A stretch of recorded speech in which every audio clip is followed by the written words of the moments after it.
He's going to lead us forward in our mayor's panel, that is from work to jail. Can you help me give Reverend Dr. Raz J. Baraka, the Honorable Mayor of the City of Newark? Come on, put your hands together.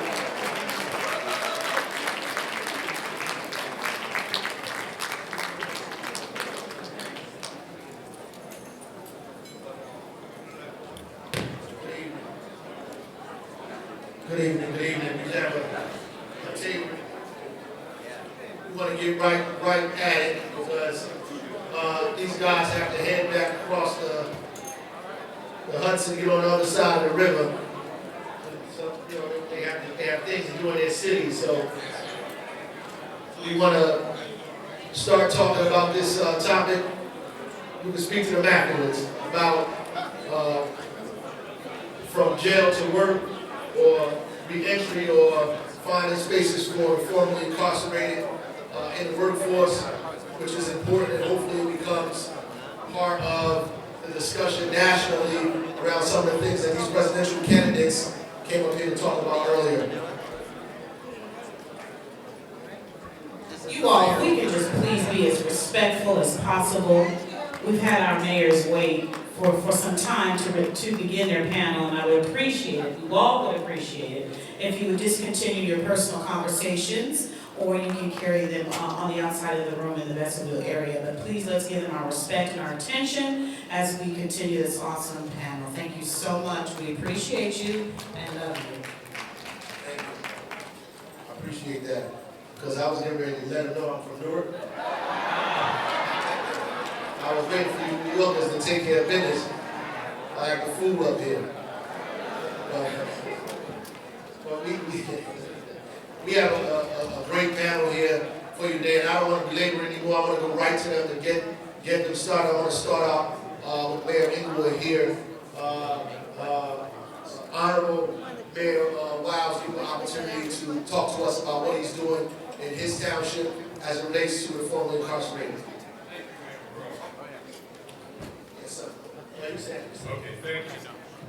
So here we are, black mayors from New Jersey. That's right. I have to tell you how endearing the African American community has been to me. This is my third term. I took about 10 years off. And I am a kindred soul when it comes to the challenge of jobs from jail. As our senator from New Jersey so articulated, the words under Dr. King, where he was felled, what is the moral moment that we are in, and how are we going to pay this forward? What substance will we as mayors give the sentiments of the community from the past, and how will we deal as amicably as he dealt with juvenile detention and solitary confinement and the consequential harm that's made to children who make mistakes? It is so important that we, whether we're in urban or suburban communities in the state of New Jersey or throughout the United States, particularly in the Eastern Corridor, get this right. There are young souls that are sitting in jail that are not being onboarded into a medical system, into the dignity of a job. And I can tell you in my professional life as an immigration lawyer, there are those after they serve their debt to society that are then deported from the United States. They're actually banished for the mistake that they made. If they have citizenship, they can stay. There's a whole culture to those who find themselves in removal proceedings beyond their incarceration in the system. Retail, hospitality, and all sorts of industries in my community have a blind side to inmates. We are, in many ways, the first in the state, particularly in Bergen County, when it comes to have an inmate advocate office with 10 computers, giving inmates access to courts, attorneys, families, being able to deal with housing and mental illness issues from within so that when they hit the road, they have already enfranchised themselves. My colleague mayor from Logan has what to say when it comes to creating a database so that people can onboard into a system. We connect residents with local businesses. I have impaneled, I got elected and sworn in about 3 months ago. I've already impaneled a cultural affairs committee. One of the committees is community engagement, and I hope they will work hard with the clergy figure out ways for us to make sure that the blind spots are handled and that we have a proper community center. Part of the community center is going to connect the old to the young and to make sure that those single moms who are in church, whose husbands are in jail, will have the enfranchisement and the dignity of the job. Making sure that we create not just construction jobs in our traffic city, but jobs in the professional sector with the new normal, with the internet, and with all the wonderful experiences that we have is something that I strive to every day.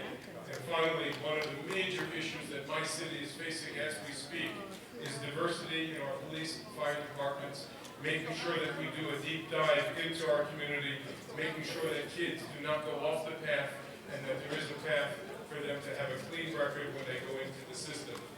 I believe wholeheartedly that we should be looking for horizontal integration from the different departments. I have met with firefighters and police officers who came to this in a second life. And it was because of their sense of duty and public service they eventually decided to go into police and to the fire services. We have to work to break the cycle of recidivism and to make sure, again, that we set something up so that we prevent people from going to jail. Finding the jobs afterwards is the task of a mayor, but the truth is it is the task of God's grace to make sure that we create a system that won't punish those young people who make mistakes. And it has biblical import to this Jewish mayor, I have to be honest with you, because it wasn't just the words of Joseph that the senator so eloquently spoke of, but these are my brothers and my sisters, and our city is not as strong and robust when they're taken away from us for simple mistakes. And if our federal and local and state leaders do not work to make sure that the system that has in it its broken ingredients is fixed, then it's up to us to make sure that we create a better opportunity for them in the future. I'm humbled to be here on this dais, and I thank you, Mayor Baraka, for the time. Since you mentioned, I would like to Logan Township, Frank Minor, I'm Frank Minor here, that's an opportunity to say a few things. Well, thank you, Mayor Baraka. Look, I appreciate the opportunity to be here once again and serving on this panel. But I look at the situation with jobs and jail and inmates and folks who come out of incarceration in a bifurcated approach. I think we should never forget the fact that success in the black community, I believe, continues to be through entrepreneurship. Job creation, we need to create jobs in our own communities. We need to support black businesses. We need to help these men and women who come out of jail, who have great ideas, and support them. And if they want to create companies, we should help them build their companies. We can take an example from the late Nipsey Hussle, who created that environment out in California. Did a great job, created a business, and his lessons are called the 7 Money and Ownership Lessons by Nipsey Hussle. I encourage people to look at that, take from that, and build upon that. In Logan Township, what we did on another approach, we have 285 corporations that call Logan Township their home. And what we did is we created an employment portal. And what this portal does, it allows all those corporations who call home to post their jobs on our employment portal. It gives residents an opportunity to go onto that portal and create a profile and take a look at every single job that's available to them. They can download their profiles, they can create a profile, the companies can see them and decide whether or not they will bring them in. Now, someone that has a previous criminal background, we all know that man in the box does not allow employers to be able to ask questions until such time they feel that that employee is somebody who they want to bring in for an interview. If the interview goes well and they decide at that point they want to ask them that question, they can do so. Now, if it's a job that entails law enforcement, home security, something of that nature, the employer is allowed at that point to be able to ask a question about criminal background. Now, you'd be amazed at how many corporations and how many HR departments are not aware of Ban the Box, which was passed in 2015. So it's my job as mayor to educate these corporations to let them know that they should be updating their job applications and informing these people as they come in what's available to them. So what I'd like to do is be able to work with my mayors here to help them create a portal within their township and within their cities. So we have an information highway of job openings throughout the state where people who have backgrounds can now access jobs from one end of the state to the other. Thank you. Vauss. Well, good evening, everyone. It's been a very long evening, so I won't belabor the point. Most of the people see this as a new endeavor for the comments on what some mayors are doing to combat our people when they come home from being incarcerated. And I'm proud to say that this is not a new endeavor for the mayors that sit up here, the mayors from New Jersey, who already saw a need for all of us to work collectively to make sure that we take care of our own. So I don't say that lightly when I say we take care of our own, because it starts there. The people that we see coming home every day are our neighbors, or our friends, or our relatives. And one of the most important things we can do is collectively find ways that the system can create an opening and an opportunity for all of our people coming home. One of the things that we're battling with in New Jersey is the legalization of marijuana. And we all stand firm on there can be no legalization of marijuana unless you are going to expunge the records of our people who've been incarcerated for marijuana. It's not a separate issue. You can't have one without the other. I mean, we've all went to school, we can count.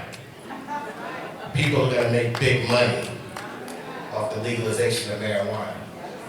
But yet you have incarcerated us for many years for the same thing.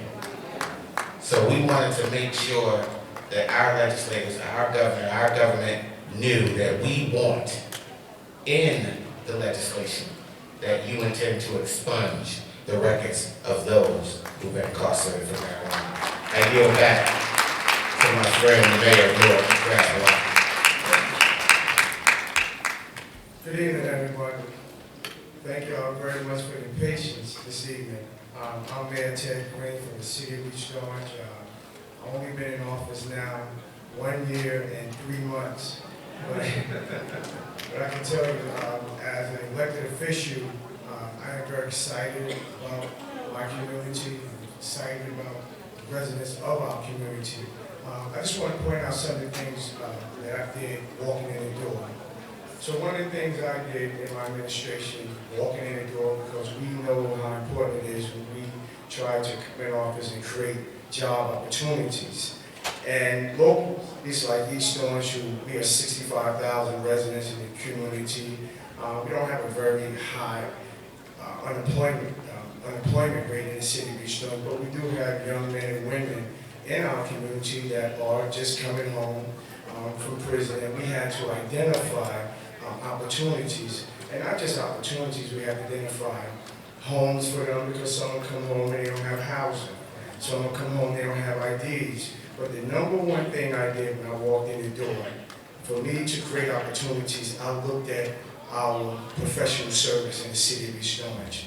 I looked at contracts, I looked at those folks who was doing service in our community for 10 years, 20 years, and 30 years, and was not giving back and was not hiring our people. I snatched all of those contracts out. We had a sweeping company in the city of East Orange who swept our streets and was charging us millions of dollars, but not local residents were working. So what I did, I brought it in-house. You know, we took his contract, got the lawyers involved, got him out of the way. We hired over 15 local East Orange residents. So when you look down the street in the city of East Orange, those people that sweep in those streets, they all East Orange residents with CDL license. We also looked at those who we was giving supplies that were supplying materials to us. And I went to them and said, listen, man, you've been in this business for 20 years. How many East Orange residents are working for you? And many of them said, not many. So guess what? We snatched them too. Because at the end of the day, we're not going to give you all our money for 20 and 30 years and you're not giving back to our community. You have to give back. And yes, those are tough decisions that you have to make. You know, and be honest with you, I follow my brother who hails in the city of Newark, who has been doing it for years, and we're working in partnership, stride by stride, making sure that we, when it comes to our young people, when it comes to our teenagers, and making sure that we, not just job opportunities, we have to make sure that our people in our community have career paths. You know, it just can't be a job. It has to be a career path. Just want to point out, over the last probably 15 years, prior to me becoming the mayor, I started an expungement workshop, which we was conducting every 4 months. Every 4 months we would go in and help people with their expunging their record. And what I did do, I went to a lot of the attorneys in the community, and I basically asked them, I said, listen, you want to help in the community? Yes, Councilman, that's when I was a councilman. I said, good, I don't have no money, so I need your help, right? And I said, well, I need your help at because you guys can probably charge $300 to $400 in expunging some of these people's records. They don't have that money. So when we talk about giving back, when we talk about black power, when we talk about uplifting, then this is your opportunity to uplift. So we got over maybe 15 to 20 lawyers to do expungement and show our people in the community how to expunge their records free. We are working diligently with the hospital. You know, we have, East Orange is probably one of the fewest communities around that has a community hospital. And we held them accountable also. We said, listen, there's 1,000 jobs in this hospital. And when I looked at your number and only 20% was East Orange residents, I had a problem with that. So I don't want to, there's so much that we're doing, but again, we're holding individuals accountable. And no way I'm going to be a mayor and talk about opportunities and talk about young people, up mobilities, and not be real about it. And honestly, you have to make these strong decisions, but people are going to respect me as the mayor because we have to make these decisions. So I am very happy to really be a part of this conversation because it's a conversation that never ends. But all of us, really as elected officials, we're trying each and every day because we have a budget. And sometimes that budget that we have really don't substitute all the things and illnesses that's in our community that we need to do. But one thing I know for sure, we're working together. It's all 4 or 5 mayors in local cities. We're working together. Newark, Irvington, East Orange, Orange and Hillside. We're all working together because guess what? Whatever affects Newark, whatever affects Irvington, whatever affects Orange, it affects us. So we're all working together. Thank you.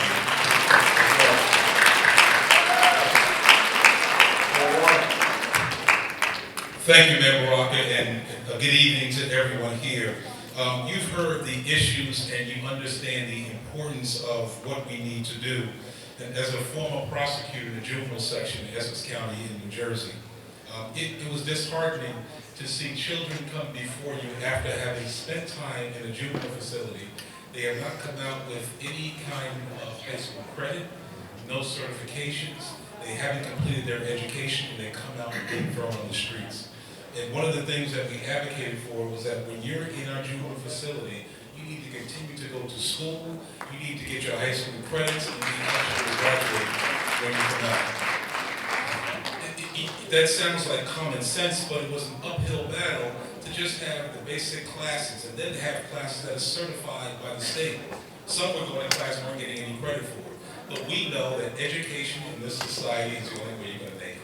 One of the things that we did in Orange was that we have a campus of one of our colleges that comes to our library and has classes at our libraries. No excuse where you can't get to the college campus. We brought them to us. Whether it be technical school or 4-year degrees and our community college, brought them right there to our town because we need to educate our kids so they can compete for the jobs that do come. The other thing that we need to look at globally, and this is where everyone can be involved no matter what community you live in, We all know about the prison industrial complex. We all know that if you're in the stock game, that you can invest in prisons. And the more you invest in prisons, we saw this in the 90s. Prisons became private entities. You became eligible to invest in prisons. And then we had drug crimes increase so that more of us get incarcerated. We go up, prison stock goes up, but our communities go down. We need to start to look how that happens. When they're building a prison, how much of that money when you're building a prison is going to be reinvested in programs that will happen in the prison that will educate our children? In New Jersey, we make money at our county level by leasing space in our prison. You can bring your juveniles to our prison. You pay us a rental dollar. The county gets richer. The people who work there gets richer. The unions get richer. But there's nothing there for our children. It's just a holding spell for them to come out and be delinquent once again because they don't have training. So we have to go back home to our congressmen, to our state legislatures, and say we're investing in prisons. We have to, at the same time, invest in the lives of children. That is a vital economic force that we need to participate in. We can all do it from where we start now.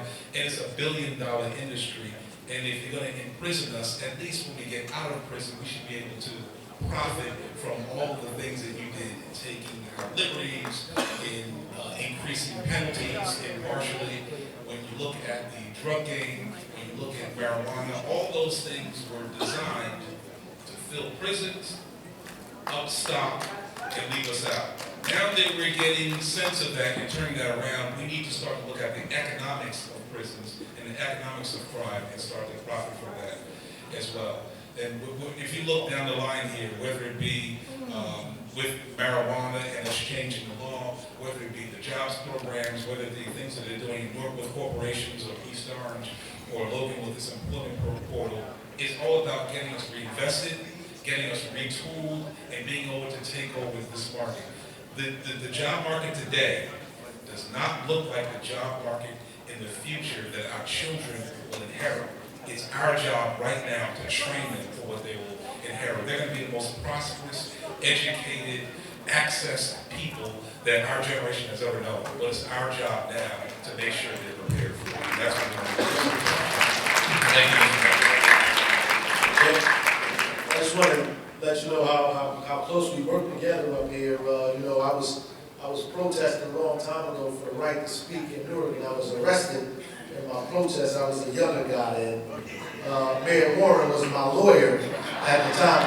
I probably still would have got some money, but he represented me in court during that time. I think you guys talk about expungement, and that's important, particularly talking about this marijuana in New Jersey. There are about 200,000 residents that have the ability to get their records expunged, to be affected by this expungement law, and a whole slew more who can get their sentences vacated. That's right. That means they can be released from jail immediately for nonviolent offenses. And I heard one of the mayors talk about it. I just wanted us to talk a little bit about what our position is around that, because not only do we allow these people to have access to jobs, to employment, but we also give them the opportunity to vote. We give them access to the ballot. We get an opportunity to be empowered.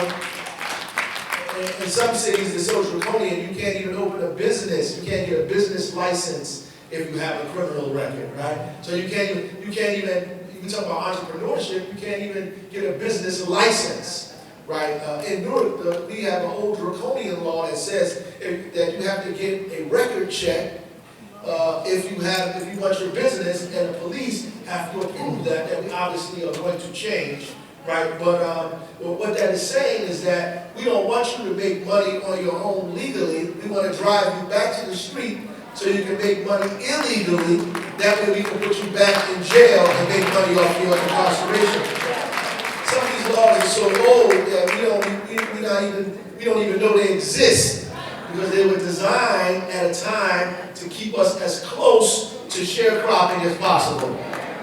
And so once we discovered it, people come to me and say, look, I can't get a vending license, I can't operate a truck and sell food, I can't open up a mom and pop store because I got this CDS charge, right? And if I don't get the CDS charge, is preventing me from opening up a business. That is crazy, right? So those kind of laws have to be changed, and I just wanted folks to speak a little bit about those things and about your position on the expungement issue around medical marijuana and marijuana period. You jump in as quickly as you can. 100%, it should happen overnight. New Jersey has a rehabilitation law that once you finish your probation and your parole, no other factors should stop you from getting a public job. We need to really enforce that. When expungement, when you get out of jail and your sentence is over, and we overturn a marijuana offense, the expungement ought to be automatic. It should be something that happens in our municipal courts. It shouldn't be something that we have to pay a filing fee for, or we have to have any other impediment. Those things should happen pretty immediately. For non-violent offenses, there should be no restriction from economic gain, from getting a business license to getting a business loan to open up a business. Those things should be eliminated once your sentence is over and you're back into society. Mayor, if I may, the economics of all this is so self-apparent, particularly in the counties like Bergen, where we are earning millions of dollars by housing immigration detainees. Immigration detainees, there's no such thing as an expungement or a vacation of a criminal experience, because the government can still reach in behind the expungement and deport you. And the argument by the sheriff and his officers is that's $6 or $7 million coming to the county of Bergen, and to immigration lawyers and to elected officials. We're lucky to have them close to the New York corridor, because they'll put detainees in Oakdale, Louisiana, or Yorkville, Pennsylvania. I'm not saying that they're bad lawyers out there, but you have a greater inventory of lawyers and churches and mental illness and all the other accoutrements that people need. So expungement, I think, is the underlying remedy to give somebody who made a mistake a sense of dignity, that they're going to be welcomed back into the workforce.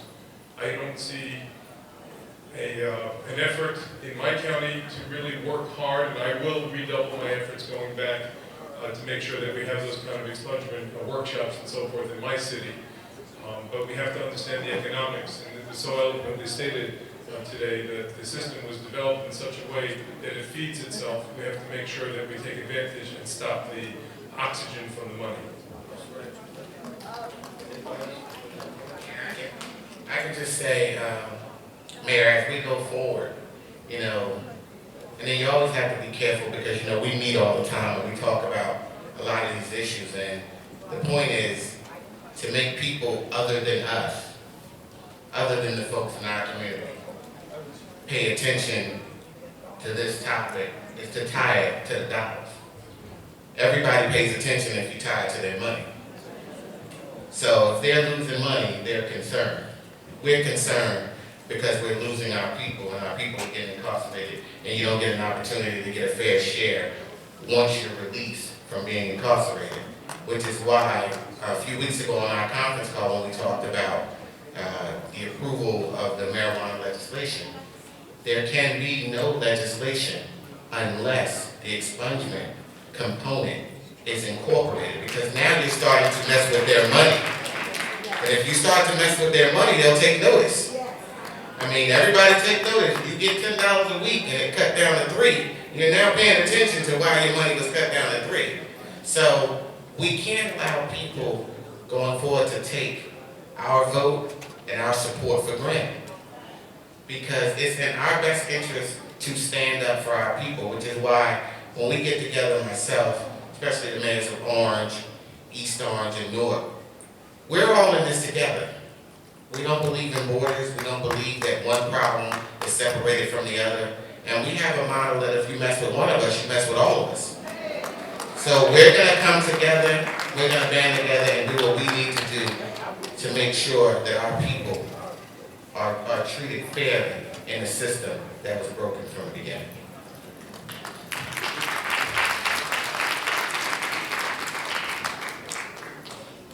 guys want to jump in, no? So, I mean, we don't have a lot of time, but I want to give these guys an opportunity to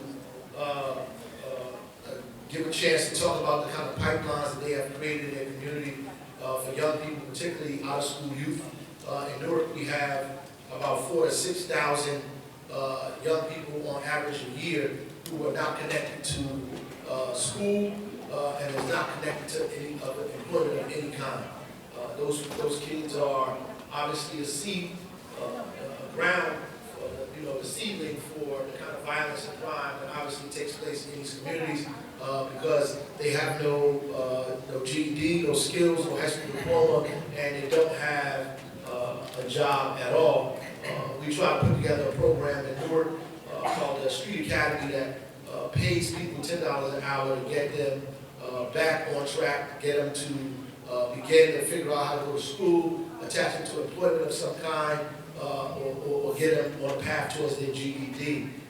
It's important that we begin to address that sector of young people. And whatever is happening in Irvington and East Orange and Orange, as was said earlier, affects Newark and vice versa because those kids are the same people. And they wander across because those lines that were created, they're imaginary. We have imaginary lines that were created, between our cities, and our kids don't recognize those lines. They go back and forth across those lines all the time and create mischief, mayhem, because we have not directed them or put them on a pathway towards success. And so we want to work collectively to make sure that we target that group of people before they become incarcerated, and those who do get incarcerated, to give them the kind of pathway they need so they can begin to move themselves out of a pattern of crime and violence, right? So when people say you become a professional criminal or make criminal your lifestyle, it's because we haven't presented them another lifestyle to embrace. And that's what we're trying to do. And I know these gentlemen up here are working on some of the same kind of issues. So give them a chance to speak about that or other things that they're doing to affect that population. Right. Thank you, man. So one of the things, again, walking in the door, identifying certain things that need to be done. So when we looked at our MOET, our Mayor's Office of Employment and Training, the number was at 276 young people was getting jobs during the summer. And I said, listen, we got close to 65,000 residents in this city. You're telling me only 200 and some kids are getting jobs? So, we brought in the right staff and made sure that, we had to set some standards and some goals. And my goals was, I said, this is what we're going to do. My first year, we had 276 individuals getting jobs. I want 500. So the whole department was really, 500, man, yeah, 500. I mean, we got work. And what we did, we basically, from the same individuals who I started cutting those contracts, cutting down on professional service, we got their attention. So I said, send all those folks a letter and ask them to start hiring some of our young people. And guess what they did? They started hiring our young people. Why? Because I cut their purse and they wanted to get back to the race. But not only that, we started working with our high schools and identifying some of our high school students that were not going to school and didn't have employment. But we took our message actually to the streets. And what we did, we call it Man on the Block. And I told my staff that this man here, we're going out on the streets. And what we're going to do, we're going to take government to the doors of our residents. And we're going to provide the information every 2 weeks, everybody coming from behind those desks with your suit and ties on. And guess what? We're going to get out here and walk and knock on doors. There was a little shell shock for a minute, but I said, but if you think about it, the 65,000 residents that pay your salary every day, right? Every day, when you get a check, every 2 weeks, they pay your salary. So we have all right to get up and go to the doors and give them the information. So we took MOET out to explain to families and residents what we offer in the city of East Orange. So my first year, last year, matter of fact, we went up to 365 individuals who got employed this year. So that was about 75, 80 more kids that we took off the street. We got a goal of 500. We're pushing very hard to get our young people in that. But we're really holding the directors accountable. You know, no longer can you just sit back and think that our young people are going to come to you. We're working with the unions. We're sitting down with the unions and asking them to make sure our young people get into apprenticeship programs and training programs. And allow our young people to understand that there's lubricant money when it comes to getting your hands dirty, becoming a plumber, electrician, HVAC. And we want our young men to know that it's not easy, but you have to work a little hard to get the things you want. We're making sure that we identify the young men and women who's at the youth house. We go down there every 2 weeks and we identify those individuals who are coming home. But not only with that, and very quickly, we are working with the families, right? When we know that this young man or this young lady is coming home back into the community, we are meeting with the families now. Because sometimes they're coming back to certain situations that they left that got them where they at. So we have to make sure that we provide services to the family. And we identify, we look at our communities, really, we got a lot of grandmothers raising their grandkids in the community. So we have to help them also. And we're identifying mental health in our community. We're identifying those who are homeless. We are working with the LGBTQ community. We are doing everything we can to make sure we include everybody, but we're trying to make sure that we create those opportunities. And those opportunities only come from making sure folks know where to go. So the MOED program in our community, we have really upped it to make sure people know where to go when our young people are coming home. I agree that we have to be correct in this program, and we are doing similar things in my town as well. But the other component that I think that we want to add to that is what we do is we work real closely with law enforcement because they're out there all the time. They see the kids that we don't see.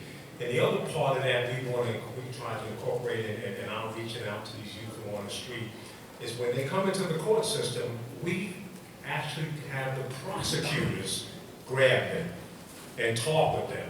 Because prosecutors wield a lot of power, folks. They can make the decision as to whether or not somebody is charged or whether or not they go free. And we need to see more prosecutors of color.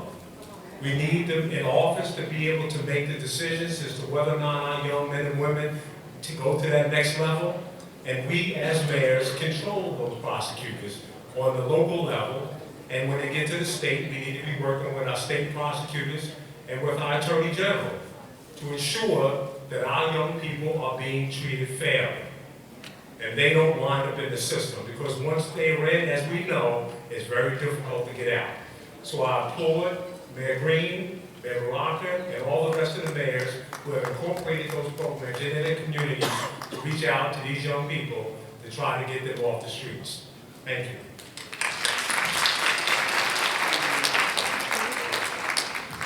I had the privilege of being a federal prosecutor and I'm a law professor. Education plays a significant role. I met with the superintendent of our schools, and he has a very robust program now where the kids graduating Guatemala High School, our preeminent high school, our public high school, actually graduate with an associate's degree.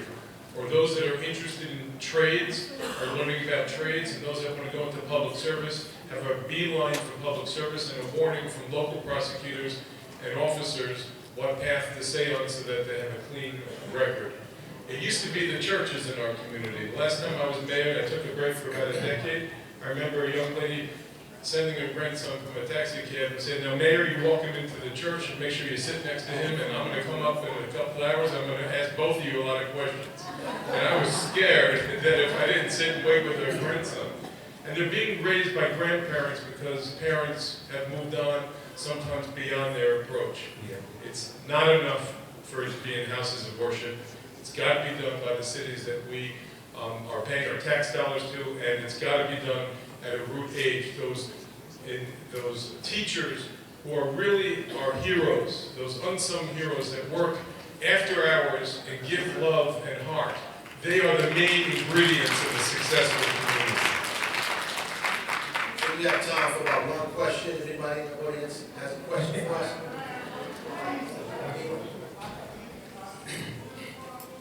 That's not a question, sir. That's not a question. And you forgot I'm from Newark. So wait, you gotta have a question. Okay.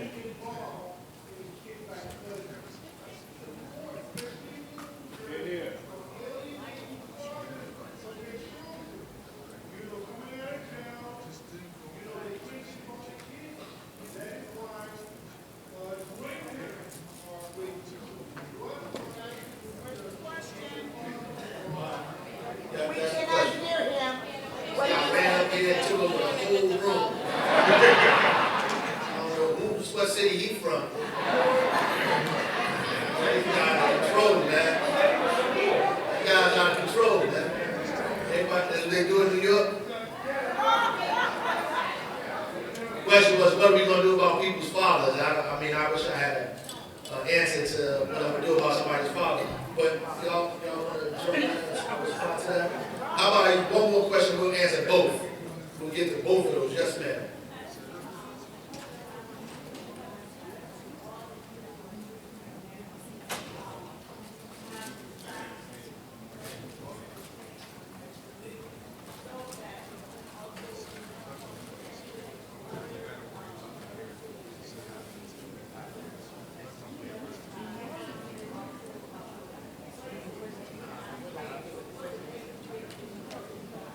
Okay.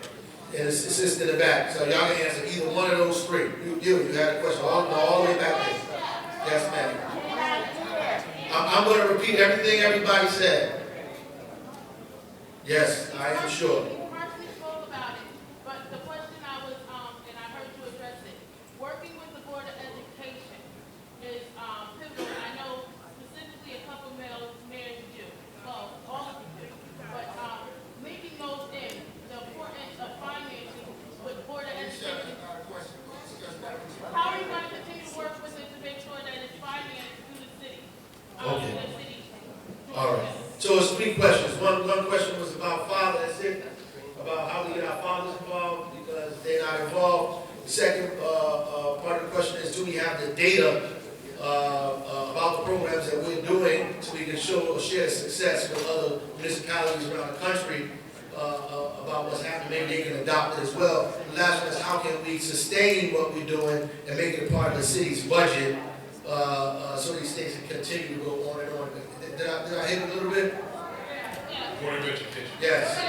I was a principal too, by the way. So, you guys.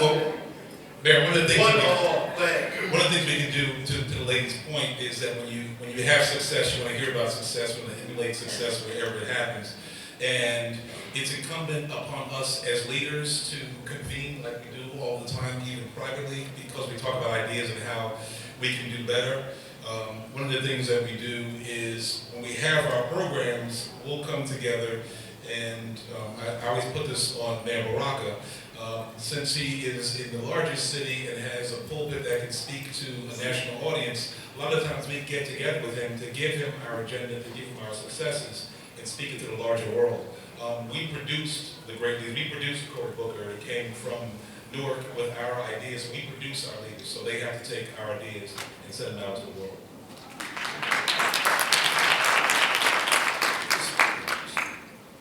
We don't have data, but we're starting to see throughout the efforts of working with our spiritual institutions in the city of East Orange, from the mosques to the churches.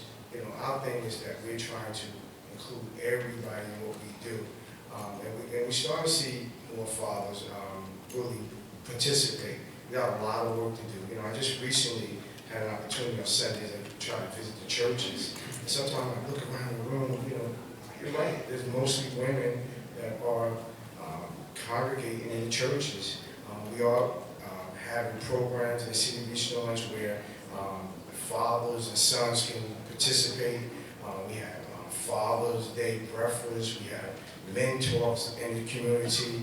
So we're trying to do everything we can to identify the men in the community. But I always kind of always, when I call the reverends in very quickly, they have a responsibility too, right? And I say to them that you guys touch more people than probably the mayor do. And I need your help by getting the men in the room together and finding out what is some of the problems. So we're trying to do everything we can. We're working with nonprofit organizations. Every 2 weeks in the city of East Orange, we are inviting the men in the community into the mayor's conference room, and we start this thing, just let's talk about it. It's really no agenda. We just want to hear what your issues are, how we can identify them, and where we can direct you at to get help. And guess what? You'll be there all day sometime because it'll be groups of men coming in, but it's okay because we're keeping data on these men. You know, sometimes with men in the room very quickly, they don't give you everything that's going on, but we're just trying to get them back on the right track. We're doing everything we can in the city of East Orange. Yes. To Felicia's comment, and this way we've all touched all three questions or thoughts. I meet with the school board president and the superintendent once a month. Now, I just got elected, so I'm only about 3 months into the new gig, but I've met now, and I'm going to be meeting on the third occasion. The idea is to find those holes in the budget, to find efficiencies between the schools and the city budget, to make sure that we have redundancies in place, that if kids feel that they're in fear, they would like to have a police uniform presence, that we take it out of one budget and put it into another budget. But dialogue with the school board, the way New Jersey has been constructed, is absolutely critical, and listening and meeting in the mayor's office with school officials outside of their environment, I think, is enfranchising. I get a lot of flack because those meetings are held private because there's so much comment on how we can make things stronger. But as Mayor Warren said, it's so important that we, elected officials, with human beings who make mistakes, learn from other people's mistakes, learn what's actually working in the school system and what's broken and how we can make these things stronger. So it is a process, whether we're doing it publicly or privately, but dialogue with the school boards are critical. I thank you for this. So I want to end with trying to deal with three of those. I went to a Father's Day event in East Orange with Mayor Green and spoke to a room full of men about just what you were talking about. Every month in Newark we have something called men's meetings, where brothers in the community get together and talk about business, entrepreneurship, getting city contracts, forming collective businesses, LLCs, starting their own companies, as well as buying the abandoned properties in their neighborhood on their block and taking ownership for what's going on in their community. That's every single month in the city of Newark, held by the mayor of the city. The second piece is we obviously have to chronicle what we're doing, and we have data about the things that are going on, because we can't get the grants and the money that we need in order to finance the programs unless we show the data that these things are actually working or showing progress every year. We have that. We have to hire people to come and look at that data and begin to analyze it for us. Because we have Rutgers University in our city, we're able to partner with them and collaborate with them to be able to use their students and faculty to get data for us and inform us on the things that we're doing.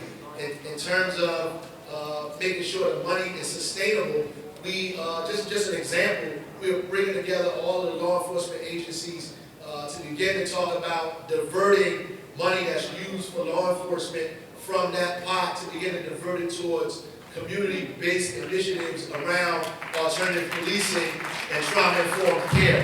So if we take all of the pot of money that we use to hire more police and do all these other kind of things, to begin to take, if we took at least 1 to 5% of that money, we're talking about millions of dollars that can be used for community-based initiatives around alternative care and trauma. So we're moving in that direction to make sure that the work that we're doing is sustainable. It's put in city budgets and put in the school budget as well. So those are things that are happening, that we're discussing. And these mayors up here, all of us, we find an opportunity to work together because we don't get any help from anywhere else or anybody else. So we have to depend on one another to come up with the solutions that we have. We thank you for paying attention to us this evening and hanging out with us at the end of the all. God bless you all. Let's give it up for our moderator and our panelists, all of these great mayors. Now listen, real quickly before you all rush everyone, give them a moment, one moment. Can we have everyone's attention, please? Please. They have security, they have to follow the instructions of the security officer. But I don't want you all to leave because we're about to go into a whole nother level. We're so honored tonight to have Bishop Marvin Sapp that will be coming out tonight along with Keith Wonderboy Johnson. And so we want you to help us as they're transitioning into the next phase tonight. And again, on behalf of the National Action Network, Reverend Al Sharpton, we are so grateful that you came out today and stayed to hear these wonderful mayors and what they talked about from jail to work. God bless you. God bless you. No justice, no peace. Amen. Thank you.